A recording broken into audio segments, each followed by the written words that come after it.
सभी दिल्ली वासियों को मेरा नमस्कार। पिछले 1 साल से जब से कोरोना शुरू हुआ है, मैं समय समय पे आपके बीच में आके सभी तथ्यों को, परिस्थितियों को ईमानदारी के साथ आपके सामने रखता रहा हूँ, आपसे चर्चा करता रहा हूँ। एक चीज़ हम लोगों ने हमेशा गांठ बांध के रखी, आपको कभी गलत तथ्य नहीं दिए, आपसे कभी झूठ नहीं बोला, जो था आपके सामने रख दिया। अगर स्थिति अच्छी थी तो भी आपको बताया, स्थिति खराब थी तो भी आपको हमने ईमानदारी से बताया, क्योंकि हम पहले दिन से समझ गए थे कि ये इतनी बड़ी आपदा है कि आपके साथ के बिना, जनता के साथ के बिना अकेले इस आपदा से सरकार सामना नहीं कर सकती। जनता का सहयोग और जनता की सहभागिता इस पूरे संघर्ष में बेहद ज़रूरी है। और जब तक जनता को सच नहीं बताया जाएगा, सारे तथ्य जनता के सामने नहीं रखे जाएंगे, तब तक जनता की भागीदारी सुनिश्चित करना असंभव था। इसीलिए हमने हर चीज़ आपके सामने रखी। हमने टेस्ट नहीं कम होने दिए। आज दिल्ली के अंदर सबसे ज़्यादा टेस्ट हो रहे हैं। मैं तो ये कहूँगा कि अगर प्रति 10 लाख की पॉपुलेशन पे देखा जाए तो शायद पूरी दुनिया में सबसे ज़्यादा टेस्ट दिल्ली में हो रहे हैं। मैंने देखा कि कई जगहों पे उन्होंने टेस्ट कम कर दिए, टेस्ट कम कर दिए तो केस कम आने लग गए। इस तरह से तथ्यों के साथ कई जगह हेरफेर करने की कोशिश की गई। हमने ऐसा नहीं किया। हमने टेस्ट कम नहीं किए, उल्टे कम करने की वजह हमने दिल्ली में टेस्ट कई गुने बढ़ा दिए। आज लगभग 1 लाख टेस्ट दिल्ली में डेली हो रहे हैं। हमने मौत के आंकड़े आपसे नहीं छुपाए। जितनी मौतें होती थी हमने सब आपके सामने रखी, ईमानदारी से रखी। अगर ज़्यादा हो रही थी तो ज़्यादा बताई, कम हो रही थी तो कम बताई। कितने बेड्स हैं, कितने आईसीयू बेड्स हैं, क्या परिस्थितियां हैं, हर चीज़ आपके सामने ईमानदारी के साथ रखी। और इसी वजह से जब भी हमने कड़े निर्णय लिए, हमें आपका पूरा सहयोग मिला, दिल्ली की जनता का पूरा सहयोग मिला। मैं हमेशा कहता हूं कि हमारी दिल्ली एक परिवार है। दिल्ली के 2 करोड़ लोग एक परिवार हैं। और जब परिवार में कोई आपदा आती है तो सारे परिवार के लोग मिलकर उसका सामना करते हैं। अब भी हम सभी मिलकर इसका सामना करेंगे। पहले भी जीत हुई थी, अब भी जीत होगी। आज दिल्ली में क्या परिस्थिति है? पिछले 24 घंटे में दिल्ली में लगभग 23,500 केस आए हैं। उसके पिछले 24 घंटे में लगभग 25,500 केस आए थे। तो पिछले 3-4 दिन से रोज हम देख रहे हैं लगभग 25,000 के करीब केस आ रहे हैं। पॉजिटिविटी बहुत ज़्यादा बढ़ गई है, संक्रमण दर बहुत ज़्यादा बढ़ गई है। दिल्ली के अंदर अस्पतालों में उपलब्ध बेड्स की भारी कमी हो रही है। डेली 25-25 हज़ार अगर पेशेंट्स आएंगे तो कोई भी व्यवस्था चरमरा सकती है। दिल्ली के अंदर बेड्स की भारी कमी हो रही है। आईसीयू बेड्स दिल्ली में लगभग ख़त्म हो गए हैं। आज सुबह मैं ऐप पे देख रहा था 100 से भी कम आईसीयू बेड्स दिल्ली में बचे हैं। ऑक्सीजन की भारी कमी हो रही है। कल हमने सेंट्रल गवर्नमेंट को भी लिखा है, उनसे बातचीत चल रही है। परसों रात को एक हादसा होते होते बचा। एक प्राइवेट हॉस्पिटल ने हमें बताया कि परसों रात को 3 बजे के करीब उनके अस्पताल की ऑक्सीजन लगभग ख़त्म हो गई। वो बोले जी हम तो बहुत बुरी तरह से डर गए, बहुत बड़ा हादसा हो सकता था। इधर उधर हाथ पैर मार के किसी तरह से उन्होंने कहीं से ऑक्सीजन का इंतजाम किया। दवाइयों की कमी हो रही है, रेमडेसिविर दवाई की खासकर काफ़ी कमी हो रही है। ये सारे तथ्य मैंने आपको डराने के लिए नहीं बताए।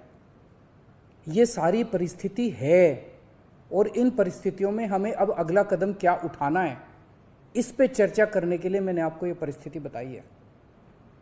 तो दिल्ली के अंदर कोरोना की परिस्थिति काफ़ी गंभीर है। अभी तक हमने दिल्ली के अंदर हेल्थ सिस्टम को बड़े अच्छे तरीके से मैनेज किया। दिल्ली में चौथी वेव आई है।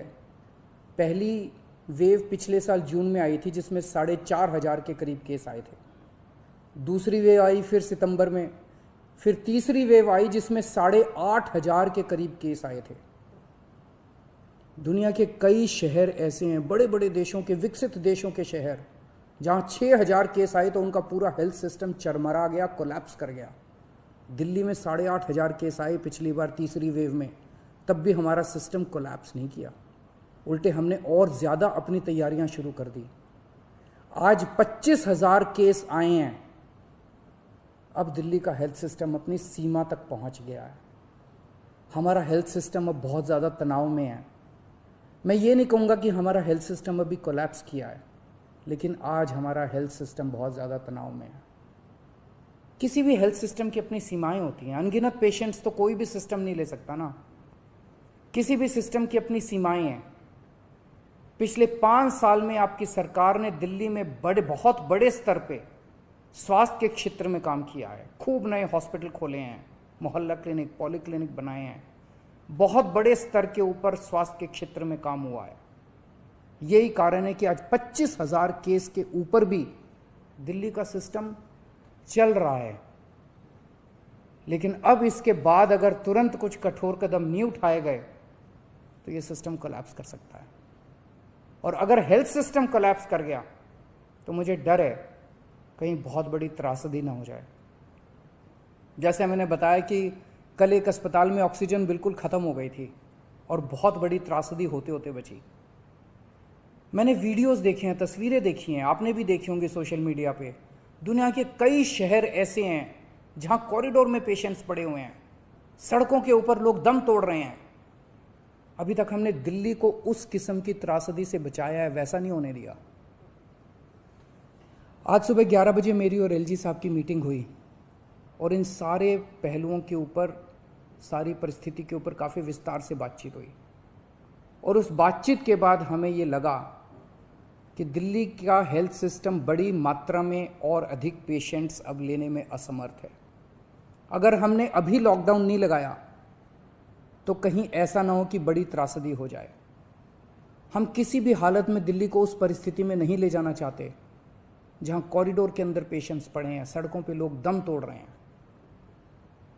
आज सभी परिस्थितियों का जायजा लेने के बाद आपकी सरकार को ये लगता है कि दिल्ली में कुछ दिन के लिए लॉकडाउन लगाना ज़रूरी है, तो आज रात को 10 बजे से अगले सोमवार को सुबह 5 बजे तक 6 दिन के लिए दिल्ली में लॉकडाउन लगाया जा रहा है। इस दौरान जाहिर है कि जो एसेंशियल सर्विसेज हैं वो जारी रहेंगी, खाने पीने की, मेडिकल व्यवस्थाओं की वो जारी रहेंगी। ये शादियों का सीज़न है, लोगों के बड़े मुश्किल से रिश्ते बनते हैं, हम उनके रिश्ते तोड़ना नहीं चाहते, तो लोगों की शादियां संपन्न हों, लेकिन केवल 50 लोगों के गैदरिंग के साथ संपन्न हो। उसके लिए अलग से पास दिए जाएंगे। इसके बारे में अभी थोड़ी देर में डिटेल्ड ऑर्डर जारी हो जाएगा कि कौन कौन सी चीज़ें जारी रहेंगी और कौन सी चीज़ों पर पाबंदी रहेगी। मैंने और एलजी साहब के हम दोनों ने निर्णय तब लिया है जब हमारे पास कोई उपाय नहीं बचा था। हमारे लिए निर्णय लेना आसान नहीं था, क्योंकि मैं समझ सकता हूं कि लॉकडाउन के दौरान किस तरह से लोगों के रोज़गार ख़त्म हो जाते हैं, लोगों की कमाई ख़त्म हो जाती है, और ख़ासकर सबसे गरीब तबके के लिए तो ये बेहद मुश्किल होता है। जो दिहाड़ी करके रोज़ कमाते हैं उनके लिए तो बेहद मुश्किल हो जाता है। पिछली बार जब देश में लॉकडाउन लगा था, हमने देखा कि किस तरह बड़ी संख्या में प्रवासी मजदूर अपने गांव जाने लगे थे। उनसे मैं ख़ास तौर से हाथ जोड़ के अपील करना चाहता हूं, ये छोटा सा लॉकडाउन है, 6 दिन का, दिल्ली छोड़ के मत जाइएगा। आपके आने जाने में इतना समय खराब हो जाएगा, इतना पैसा खराब हो जाएगा, इतनी ऊर्जा खराब होती है। दिल्ली में रहिए। मुझे उम्मीद है कि ये छोटा लॉकडाउन है और छोटा ही रहेगा। मुझे पूरी उम्मीद है कि शायद बढ़ाने की ज़रूरत ना पड़े। आप दिल्ली में रहिए, यकीन मानिए हम पूरी ईमानदारी के साथ सब मिल के लड़ेंगे तो जल्दी इस मुसीबत से छुटकारा पाएंगे। मैं आपको यकीन दिलाता हूँ, सरकार आपका पूरा ख्याल रखेगी। मैं हूँ ना, मुझ पे भरोसा रखिए। मेरी दिल्ली के सभी नागरिकों से अपील है कि ये निर्णय हमने बहुत मुश्किल से लिया है। आप सब लोग जानते हैं कि मैं लॉकडाउन के सख्त खिलाफ रहा हूँ। हमेशा से मैंने लॉकडाउन का विरोध किया है। मेरा ये मानना है कि लॉकडाउन से कोरोना ख़त्म नहीं होता, लॉकडाउन से कोरोना की स्पीड कम हो जाती है। मेरा हमेशा ये मानना है कि अगर किसी भी शहर या राज्य की स्वास्थ्य व्यवस्था अपनी सीमा तक पहुंच जाए तो लॉकडाउन लगाना जरूरी हो जाता है, ताकि पेशेंट्स का नंबर कम हो जाए, ताकि हेल्थ सिस्टम को और दुरुस्त किया जा सके। ये जो 6 दिन का लॉकडाउन हम लगा रहे हैं, ये जो 6 दिन हम ले रहे हैं आपसे, इन 6 दिनों के अंदर हम बहुत बड़े स्तर के ऊपर और दिल्ली में बेड्स की व्यवस्था करेंगे।